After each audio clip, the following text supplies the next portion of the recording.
గురుకులాల పరిశీలనకు వెళ్లిన బీఆర్ఎస్ నేతలను అనుమతించకపోవడం నిర్బంధ పాలనే అని మాజీ ఎమ్మెల్యే కోరుకంటి చందర్ విమర్శించారు.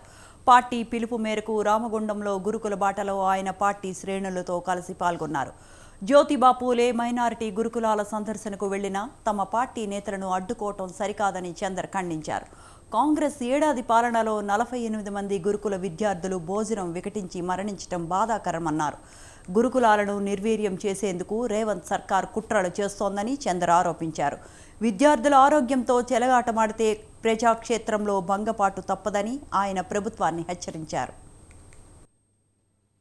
నియోజకవర్గంలోని మైనార్టీ గురుకుల పాఠశాలలో సరిగ్గా తిండి పెట్టడం లేదు, కొంచెం బియ్యం బాగుండడం లేదు అని బయట ఉన్నటువంటి కొంతమంది తల్లిదండ్రులు వాళ్ళ పిల్లలు చెప్పిన సమాచారం మేరకు మాకందరికి కూడా చెప్పినటువంటి సందర్భంలో BRS party working president KT Rama Rao అన్నగారు బీఆర్ఎస్ పార్టీ ఆధ్వర్యంలో ఈ గురుకుల బాట కార్యక్రమానికి పిలిపించినటువంటి నేపథ్యంలో ఇప్పటికీ ఈ సంవత్సరంలో 48 మంది విద్యార్థులు చనిపోవడం జరిగింది.